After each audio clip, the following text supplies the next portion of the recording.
আমাদের জন্য খিঞ্জির খাওয়া কি বলেন? খিঞ্জির চেনেন? খিঞ্জির খাওয়া কি?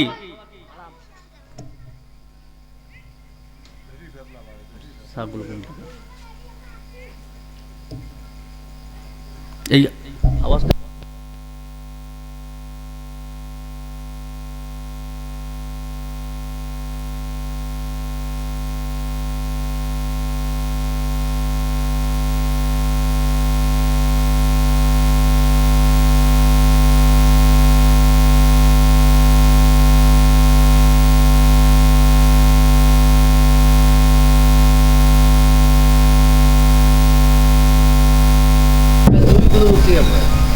দরবারে কাঁদতে হবে, আল্লাহ আমার দিলের মধ্যে জেখের দিয়ে দাও, এ আল্লাহ তোমার জাহান্নামের ভয় আমার চোখের মধ্যে পানি দিয়ে দাও। এই কথা বলে বলে আল্লাহ তাআলার কাছে কাঁদতে হবে। এমনি এমনি কোনোদিন আসবে না। এজন্য আল্লাহ তাআলার কাছে কি করতে হবে বলেন? কাঁদতে হবে। মোহতারাম হাজরিন, আজকে হলো মাদ্রাসার মাহফিল। এই মাদ্রাসা হলো কার ঘর? একটু আওয়াজ দিতে হবে ভাই। এটা হলো নবীর ঘর। কিসের ঘর? মসজিদ কার ঘর? মসজিদ হলো আল্লাহর ঘর, আর মাদ্রাসা হলো নবীর ঘর। কেউ যদি কালেমা লা ইলাহা ইল্লাল্লাহ মানে আল্লাহকে মানে, মুহাম্মাদুর রাসূলুল্লাহ রাসূলুল্লাহকে না মানে, বলেন তো সে কি প্রকৃত মুসলমান হতে পারবে? না। প্রকৃত মুসলমান হতে গেলে কালেমা লা ইলাহা ইল্লাল্লাহ মানতে হবে, মুহাম্মাদুর রাসূলুল্লাহ সাল্লাল্লাহু আলাইহি সাল্লামকেও মানতে হবে। এখন বুঝেন, আমাদের মুসলমান জাতির জন্য ছাগল খাওয়া কি বলেন? ছাগল হালাল। ছাগল খাওয়া কি জায়েজ, হালাল। এখন এই ছাগলটা যদি আপনি হিন্দুদের কালী পূজায় নিয়ে যায় বলি দেন, এ যুবকরা, এ বাচ্চারা, কথা বুঝতেছেন? হিন্দুদের কালী পূজায় নিয়ে যদি আপনি ছাগলটাকে বলি দেন, এই ছাগল কি খাওয়া যাবে? কেন খাওয়া যাবে না? তার কারণ কালেমা লা ইলাহা ইল্লাল্লাহর হুকুম আছে, কিন্তু মুহাম্মাদুর রাসূলুল্লাহ সাল্লাল্লাহু আলাইহি সাল্লামের হুকুম নাই।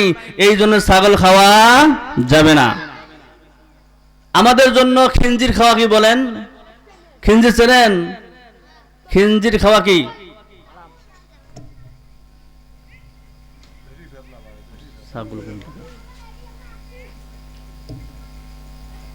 এই আওয়াজ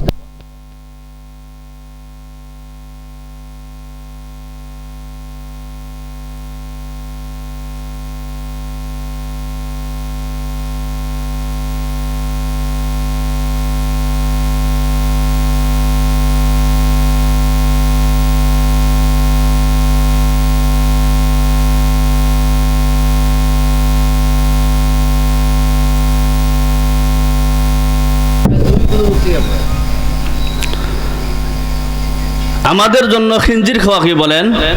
হারাম। খিঞ্জির খাওয়া হারাম। এই খিঞ্জিরটা যদি আপনি সুন্দর করে গোসল করান, লাখ সাবান দিয়ে কিবলামুখী শোয়ান, আমার চাইতেও বড় মৌলবি নিয়ে আসেন, এই খিঞ্জির যদি জব করে খাওয়া যাবে? কেন খাওয়া যাবে না? এই খিঞ্জির লা ইলাহা ইল্লাল্লাহ মানে আল্লাহ তাআলার পক্ষ থেকে খিঞ্জির খাওয়া কি হারাম, কিন্তু মুহাম্মদ রাসূলুল্লাহ সাল্লাল্লাহু আলাইহি সাল্লামের তরিকে জবাই করলেও হবে না। এ কথার দ্বারা স্পষ্ট ভাবে বোঝা যাইতেছে, কেউ যদি প্রকৃত মুসলমান হইতে চায়, কালেমা লা ইলাহা ইল্লাল্লাহ মানতে হবে, মুহাম্মাদুর রাসূলুল্লাহ সাল্লাল্লাহু আলাইহি সাল্লামকেও মানতে হবে, তাহলে সে প্রকৃত মুসলমান হতে পারবে।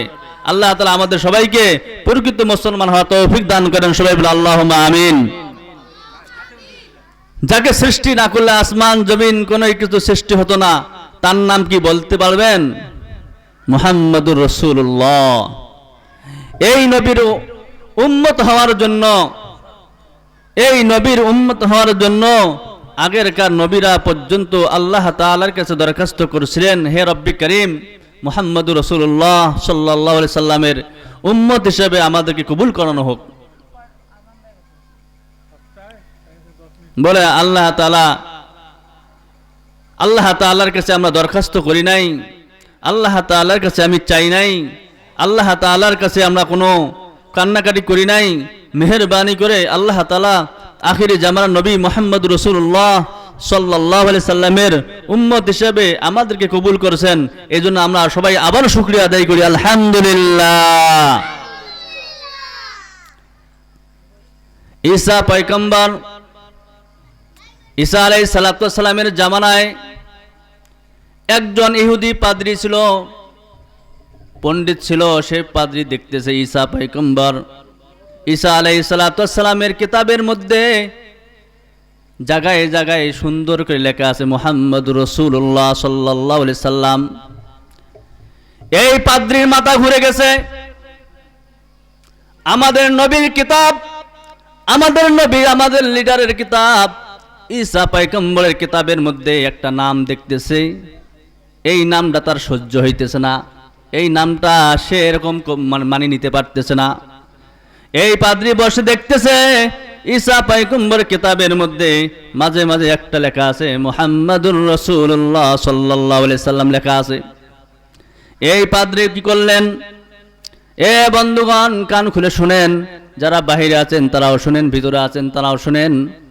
ঈসা আলাইহিস সালাতু ওয়াস সালামের জামানার পাদ্রী কলম বাহির করে মুহাম্মাদুর রাসূলুল্লাহ সাল্লাল্লাহু আলাইহি সাল্লাম যে জায়গাগুলোর মধ্যে লেখা আছে এই জায়গাগুলো কেটে দিয়েছে, কাটি দিয়েছে কালাকালি দিয়া। কার সাথে বেয়াদবি করছে বন্ধুগণ?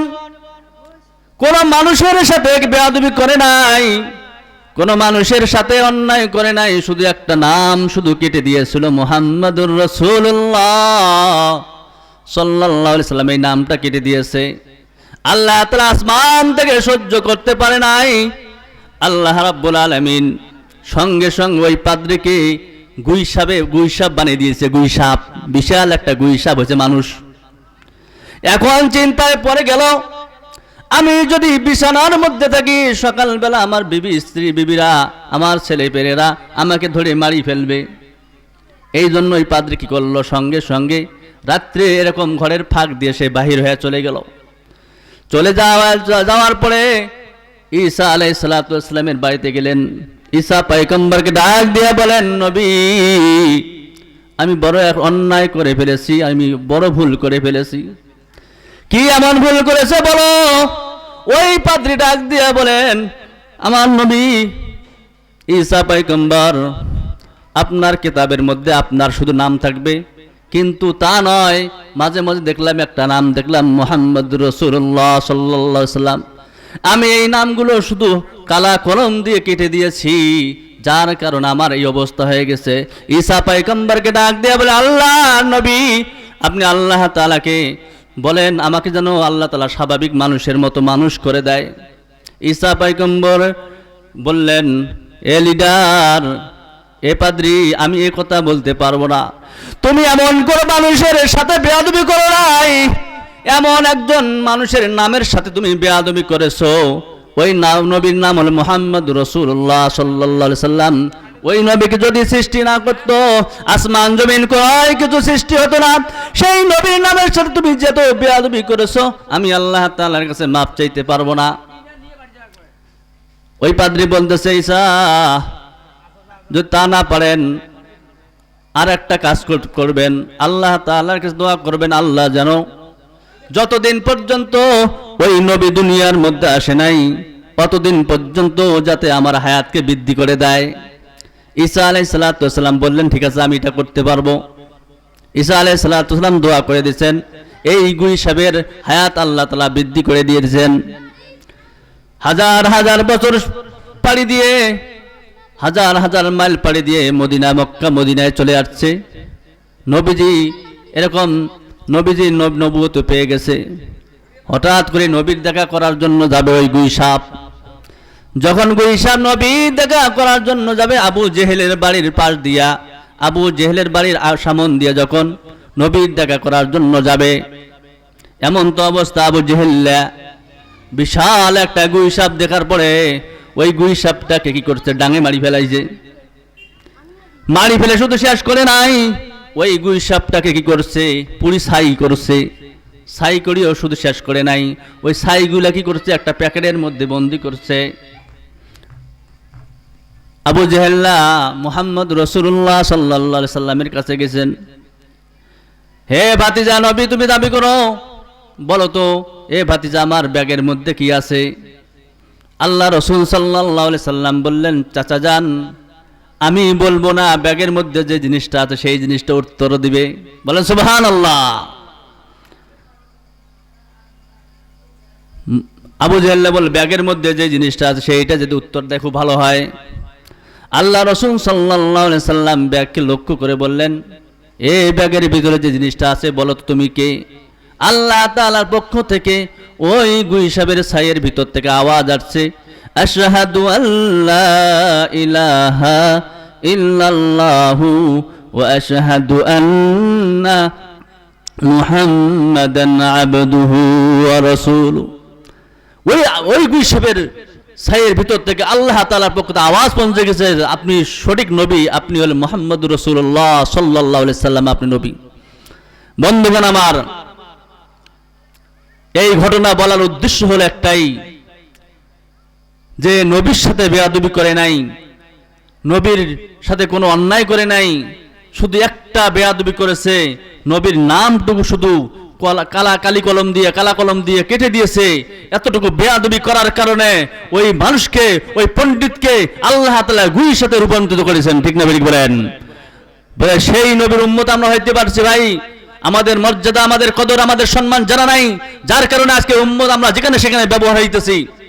আমি প্রায় সময় একটা উদাহরণ দেই, আপনারা সবাই জানেন আমাদের দেশের জাতীয় পাখির নাম হলো দোয়েল পাখি। আমাদের দেশের জাতীয় পাখির নাম কি বলেন?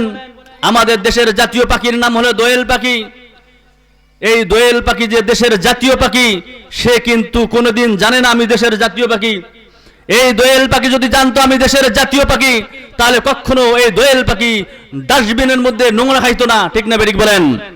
দোয়েল পাখি নিজের মর্যাদা, নিজের কদর, নিজের সম্মান না জানার কারণে, দোয়েল পাখি যেরকম ডাস্টবিনের মধ্যে বসতেছে, দোয়েল পাখি নিজের মর্যাদা, নিজের কদর না জানার কারণে নোংরা জিনিস খাইতেছে। বলে আখির জামানার নবী মুহাম্মদ রাসূলুল্লাহ সাল্লাল্লাহু আলাইহি সাল্লাম উম্মত আমরা, আমাদের মর্যাদা এত বেশি, আমাদের মতো উম্মত হওয়ার জন্য আগেরকার নবীরা পর্যন্ত আল্লাহ তাআলাকে দোয়া করছেন। আমরা দোয়া করি নাই, আল্লাহ তাআলা আমাদেরকে বানাইছে। আজকে যেরকম দোয়েল পাখি নিজের মর্যাদা, নিজের দাম, নিজের কদর না জানার কারণে আজকে দোয়েল পাখি ডাস্টবিনের মধ্যে বসে দাম নোংরা খাইতেছে। আজকে আখিরি জামানার নবী মুহাম্মদ রাসূলুল্লাহ সাল্লাল্লাহু আলাইহি সাল্লামের উম্মত হওয়ার পরেও আমাদের মর্যাদা, আমাদের দাম, আমাদের কদর, আমাদের সম্মান না জানার কারণে এই উম্মত আজকে যেখানে সেখানে ব্যবহার হইতেছে। ঠিক না বেঠিক বলেন? আজকে দোয়েল পাখি নিজের দাম, নিজের মর্যাদা না জানার কারণে দোয়েল পাখি ডাস্টবিনে বসতেছে। এই উম্মত নিজের মর্যাদা, নিজের কদর, নিজের সম্মান না জানার কারণে এই উম্মত আজকে নোংরা জায়গায় সুদের সাথে লিপ্ত, ঘুষের সাথে লিপ্ত, টিভির সামনে লিপ্ত। ঠিক না বেঠিক বলেন? আজকে উম্মত যেরকম দোয়েল পাখি নিজের মর্যাদা, নিজের কদর, নিজের দাম না জানার কারণে যেখানে সেখানে ব্যবহার হয়, বলে এই উম্মত আজকে নিজের মর্যাদা, নিজের কদর না জানার কারণে এই উম্মত আজকে যেখানে সেখানে ব্যবহার হইতেছে। এই জন্য মহতারাম হাজরিন, আমরা দামি উম্মত, আমাদের কাজও হইতে হবে দামি। আমরা দামি উম্মত, আমাদের কাজও হইতে হবে দামি। ঠিক আছে তো ইনশাআল্লাহ? আমরা সবাই মুহাম্মদুর রাসূলুল্লাহ সাল্লাল্লাহু আলাইহি সাল্লামের উম্মত হইতে পারছি, এই জন্য আমাদের সর্ব অবস্থার শুকরিয়া আদায় করা চাই। আজকে আমাদের আড্ডা হলো চা হোস্টেলের মধ্যে গিবত শিকায়েত নিয়ে ব্যস্ত, টিভির সামনে ব্যস্ত, মসজিদে মুয়াজ্জিন আল্লাহু আকবার বলে আজান দেয়, কিন্তু আজকে মসজিদে মুসল্লি পাওয়া যায় না, টিভির আড্ডার মধ্যে মানুষ পাওয়া যায়। তার কারণ মুয়াজ্জিন তো এই কথা বলতেছে, বারবার আওয়াজ দিয়ে বলতেছে আল্লাহু আকবার, আল্লাহ বড়, আল্লাহ বড়, আল্লাহ বড়, এই কথা আওয়াজ দিতেছে। আশহাদু আল্লা ইলাহা ইল্লাল্লাহ, তোমরা কি নামাজে আল্লাহর দিকে আসো?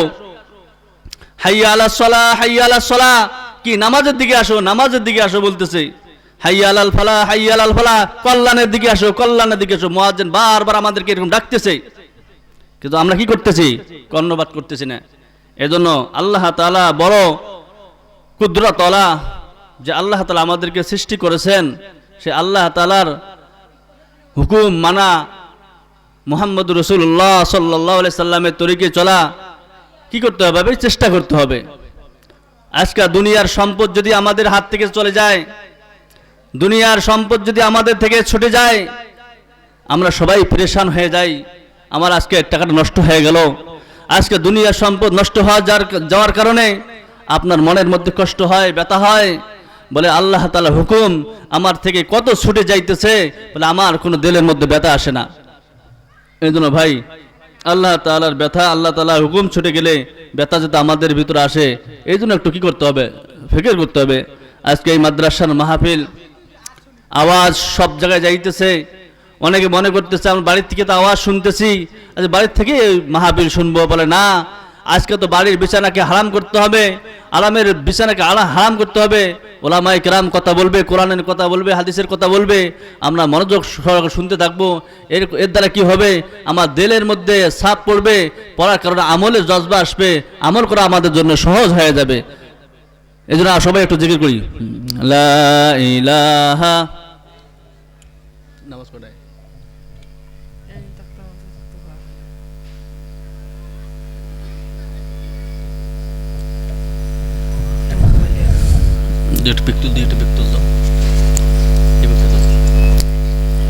লা ইলাহা ইল্লাল্লাহ, লা ইলাহা ইল্লাল্লাহ, লা ইলাহা ইল্লাল্লাহ, লা ইলাহা ইল্লাল্লাহ, লা ইলাহা ইল্লাল্লাহ, ইলাহা ইল্লাল্লাহ, লা ইলাহা ইল্লাল্লাহ, লা ইলাহা ইল্লাল্লাহ, লা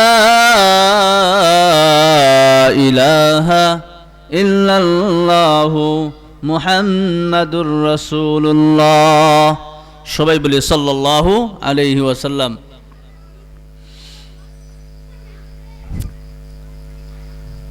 বলে যে নবীর কথা নিয়ে আলোচনা করতেছিলাম,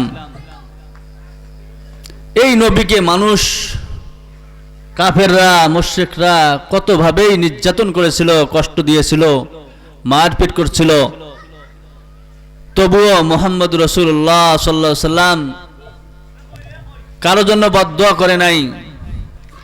হালাক হয়ে যাক এই বদদুয়া আল্লাহ রাসূল সাল্লাল্লাহু আলাইহি সাল্লাম কোনোদিন করে নাই। তায়েফের ময়দানে যখন মুহাম্মদ রাসূলুল্লাহ সাল্লাল্লাহু আলাইহি সাল্লামকে তায়েফবাসীরা ছোট ছোট বাচ্চাদেরকে নিলাই দিল, হে বাচ্চারা, মুহাম্মদ রাসূলুল্লাহ এই পাগলকে তোমরা ঢেলো। বলে তায়েফের ময়দানে ছোট ছোট বাচ্চারা এরকম কি করলো, মুহাম্মদ রাসূলুল্লাহ সাল্লাল্লাহু আলাইহি সাল্লামকে ঢেলতেছিল। বল ঢেলতে ঢেলতে ঢেলতে শরীর ক্ষত বিক্ষত হয়ে এরকম রক্তাক্ত হয়ে এরকম হুজুর সাল্লাল্লাহু আলাইহি সাল্লাম বেহুশ হয়ে পড়ে গেলেন। কাফের গোষ্ঠীরা বুঝলো না, মুহাম্মদ রাসূলুল্লাহ সাল্লাল্লাহু আলাইহি সাল্লামকে চিনল না। বলে তারা কি করলো, আবার মুহাম্মদ রাসূলুল্লাহ সাল্লাল্লাহু আলাইহি সাল্লামের মাথার মধ্যে পানি ঢালতেছিল। যখন হুশ হইছে আবার বলছে, হে মুহাম্মদ তুমি আবার হাঁটো। আবার হাঁটতো, আবার বাচ্চারা ঢেলতো। বলে ফেরেশতা আসে বলতে, ইয়া রাসূলুল্লাহ, ইয়া হাবিবাল্লাহ, আপনাকে সৃষ্টি না করলে আসমান জমিন কোনো কিছু সৃষ্টি হতো না। আপনাকে এরকম কষ্ট দিতেছে, আপনাকে এরকম নির্যাতন করতেছে, মারতেছে, আপনি শুধু হুকুম দেন, আমরা এরকম তায়েফের পাহাড় দিয়ে এই তায়েফবাসীকে একদম পিষি পাউডার বানিয়ে দেব। আল্লাহ রাসূল সাল্লাল্লাহু আলাইহি সাল্লাম বলছেন, হে ফেরেশতারা, এরা তো আমাকে চেনে না, এরা তো আমাকে জানে না, না জানার কারণে, না চেনার কারণে আমার সাথে যেমন তেমন ব্যবহার করতেছে। বলে এদেরকে আমি বদদুয়া করতে পারি না। বলে এরা আমাকে চিনতেছে না, এর পরবর্তী যে উম্মত আসবে তারা হয়তো আমাকে চিনবে। আল্লাহ রাসূল সাল্লাল্লাহু আলাইহি সাল্লাম এত একজন এরকম ছিল, কখনো মানুষের নামে বদদুয়া করতো না, কাউকে কষ্ট দিত না। আজকে তো আমরা সাধারণ থেকে সাধারণ জিনিস নিয়ে মানুষকে গালিগালাজ করি, কষ্ট দেই, এরকম কত ধরনের অন্যায় কথা বলতে থাকি। বলে মুহাম্মদ রাসূলুল্লাহ সাল্লাল্লাহু আলাইহি সাল্লামের যেরকম আখলাক ছিল, মুহাম্মদ রাসূলুল্লাহ সাল্লাল্লাহু আলাইহি সাল্লামের যেরকম ব্যবহার ছিল, মুহাম্মদ রাসূলুল্লাহ সাল্লাল্লাহু আলাইহি সাল্লামের যে আখলাক সুন্দর ব্যবহার ছিল, এই ব্যবহারের সাথে আমাদের ব্যবহার মিল করতে হবে। আল্লাহ রাসূল সাল্লাল্লাহু আলাইহি সাল্লাম কখনো মানুষকে গালি দিত না। আল্লাহ রাসূল সাল্লাল্লাহু আলাইহি সাল্লাম মানুষের সাথে এরকম কেসাল করতো না। আজকে তো আমাদের মধ্যে এমন একটা জিনিস কায়েম হয়ে গেছে। কিরকম জিনিস কায়েম হয়েছে দেখেন, যদি আপনাকে বলা হয় ভাই আপনার জন্য এখানে 1 কেজি গরু গোশত পাক করানো হয়েছে, বিরিয়ানি পাক করানো হয়েছে, আপনি বিরিয়ানি খান, এই বিরিয়ানি গরু গোস্ত বিরিয়ানির চাইতেও এই মানুষটার কাছে বেশি মজা লাগে মানুষের গীবত শিকায়ত করা। গোস্ত পোলার চাইতেও তাকে বেশি ভালো লাগে মানুষের পর নিন্দা করা। এ কথা কোনোদিন চিন্তা করলো না আমি মানুষের গীবত গাওয়ার দ্বারায় ওই মানুষটার মধ্যে যে যতগুলো গুনাহ আছে সমস্ত গুনাহ যা আমার শরীরের মধ্যে আসতেছে সেটা কোনোদিন সে ভাবতেছে না। চা হোস্টেলের মধ্যে বসছে, বলে এরকম মানুষ যাইতেছে, ওর নামে গীবত শেখা শুরু হয়ে গেছে। আরে গীবত তো খাওয়ার দ্বারায়, বলে গীবত তো কাওয়াল গিবাদ ওয়াসাদ্দু মিনাজ জিনা, বলে একটা মানুষ জিনা করছে, জিনা করা যেরকম গুনাহ হয় নাই তার চাইতে বেশি গুনাহ হলো একটা মানুষের গীবত গাওয়া। এই জন্য ভাই গোস্ত পোলাও বিরিয়ানির চাইতেও বেশি মজা লাগে মানুষের গীবত শিকায়ত করা। এই জন্য আমরা গীবত শিকায়ত থেকে বেঁচে থাকবো। আমাদের দ্বারায় যাতে মানুষের কষ্ট না হয়, আমাদের ব্যবহারের দ্বারা যাতে মানুষ কষ্ট না পায়, আমার গীবতের দ্বারা মানুষের যাতে ক্ষতি না হয়। আল্লাহ রসুল সাল্লাল্লাহু আলাইহি সাল্লাম বারবার উম্মতের ফিকির করত উম্মত যাতে জাহান্নামের মধ্যে না যায়। আবু জেহেল্লা হাজার হাজার বার আবু জেহেলের বাড়িতে গেছে, হুজুর আকরাম সাল্লাল্লাহু আলাইহি সাল্লাম বলছেন, চাচা যান আপনি কালেমা লা ইলাহা ইল্লাল্লাহ পরে মুসলমান হয়ে যান। বলে বারবার মুহাম্মদ রাসূলুল্লাহ সাল্লাল্লাহু আলাইহি সাল্লাম আবু জেহেলের বাসায় গিয়েছিলেন। আবু জেহেল হুজুর আকরাম সাল্লাল্লাহু আলাইহি সাল্লামকে বাড়ির ডাস্টবিনের ময়লাযুক্ত জিনিস হুজুর আকরাম সাল্লাল্লাহু আলাইহি সাল্লামের শরীরের মধ্যে নিক্ষেপ করে দিয়েছে। হে মুহাম্মদ, তুমি কেন বারবার আমার বাড়িতে আসো? আল্লাহ রসুল সাল্লাল্লাহু আলাইহি সাল্লাম দরদ অন্তরের মধ্যে, ব্যথা অন্তরের মধ্যে, আমি বেঁচে থাকা অবস্থায় আমার চাচা বেঈমান হয়ে মারা যাবে, আমার চাচা জাহান্নামের আগুনের মধ্যে জ্বলবে, ইনি বরদাস্ত করতে পারতেন না। আল্লাহ রসুল সাল্লাল্লাহু আলাইহি সাল্লাম আবারও যখন আবু জেহেলের বাড়িতে কালেমা লা ইলাহা ইল্লাল্লাহ দাওয়াত নিয়ে গিয়েছিলেন, আবু জেহেল হুজুর আকরাম সাল্লাল্লাহু আলাইহি ওয়াসাল্লাম চেহারা মুবারকের মধ্যে থুতু দিয়েছে। হে মুহাম্মদ, তুমি কেন বারবার আমার বাড়িতে আসো? শত শতবার যাওয়ার পরেও মুহাম্মদ রাসূলুল্লাহ সাল্লাল্লাহু আলাইহি সাল্লাম চাচার বাড়ি যাওয়া বন্ধ করে নাই। একদিন আবু জেহেল বললে, হে মুহাম্মদ, তুমি যদি কোনোদিন আমার বাড়িতে আসবা না, কোনোদিন আমার বাড়িতে আসবা না। আল্লাহ রসুল সাল্লাল্লাহু আলাইহি সাল্লাম চাচার ব্যথা, চাচার মুহাব্বত, চাচার ভালোবাসা অন্তরে থাকার কারণে আমার চোখের সামনে আমার চাচা জাহান্নামের আগুনের মধ্যে দাউ দাউ করে জ্বলবে, এই ব্যথায় ব্যতীত হয়ে আবু জেহেলের বাসায় হুজুর আকরাম সাল্লাল্লাহু আলাইহি সাল্লাম একদিন সেরকম বিজলি চমকাইতেছে, বৃষ্টি অমাবস্যা রাত, এই রাত্রির মধ্যে আবু জেহেলের বাসায় হুজুর আকরাম সাল্লাল্লাহু আলাইহি সাল্লাম গেলেন, দরজার মধ্যে লক করলেন। আর আবু জেহেল ভিতর থেকে চিন্তা করলো, এই কঠিন দুরবস্থার মধ্যে যে মানুষটা আমার কাছে এসেছে, যেই সাহায্য চাবে সেই সাহায্যটা আমি দিব, মনে মনে বলতেছে। হুজুর আকরাম সাল্লাল্লাহু আলাইহি ওয়াসাল্লাম দরজায় লক করার সাথে সাথে আবু জেহেল দরজা খুলে দেখে মুহাম্মদ সাল্লাল্লাহু আলাইহি সাল্লামকে বললেন, হে মুহাম্মদ, তুমি কেন আমার বাড়িতে আসছো? আমি না বলছি তুমি কোনোদিন আমার বাড়িতে আসবে না। আল্লাহ রসুল সাল্লাল্লাহু আলাইহি সাল্লাম চাচাদেরকে ডাক দিয়ে বললেন, চাচা যান, আপনি তো আমাকে কোনো দিনে আসতে বাধা করেছেন, চাচাদের আমি রাত্রে আপনার বাড়িতে আসছি। বলেন সুবহানাল্লাহ বিহামদি। হুজুর আকরাম সাল্লাল্লাহু আলাইহি ওয়াসাল্লাম একটা কাফের, একটা মুশরিক, একটা বেঈমান, দুনিয়া থেকে বেঈমান হয়ে মারা যাবে, দুনিয়া থেকে কাফের হয়ে মারা যাবে, দুনিয়া থেকে এরকম ঈমান হারা হয়ে মারা যাবে, আল্লাহ রাসূল সাল্লাল্লাহু আলাইহি ওয়াসাল্লাম বরদাস্ত করতে পারতেন না। বলে সেই নবীর উম্মত আমাদেরকে আল্লাহ তাআলা তৈরি করেছেন, নবী আর দুনিয়ার মধ্যে নাই, সাহাবা আজমাইন নাই, তাবিন নাই, এরকম আজকে আমাদের উলামায়ে কেরামের উপর জিম্মাদারি রয়ে গেছে। হুজুর আকরাম সাল্লাল্লাহু আলাইহি ওয়াসাল্লাম দুনিয়া থেকে চলে গেছেন, আর নবী দুনিয়ার মধ্যে আসবে না।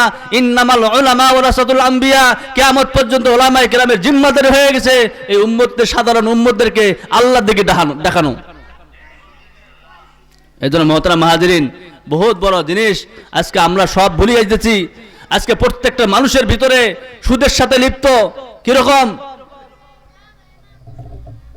ইহুদি খ্রিস্টানরা চিন্তা করছে মুসলমানদেরকে নষ্ট করা কিভাবে করা যায়। ভাই সবাই জানেন, মানুষের যদি দিল পরিষ্কার না হয়, রক্ত পরিষ্কার না হয়, ইবাদত আল্লাহ তাআলা আসমান পর্যন্ত পৌঁছবে না।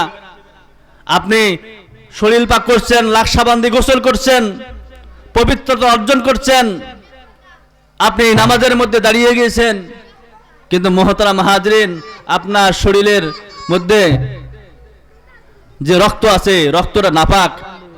শেষ করে হ্যাঁ, এজন্য নাপাক রক্ত থেকে আমাদেরকে বেঁচে থাকতে হবে।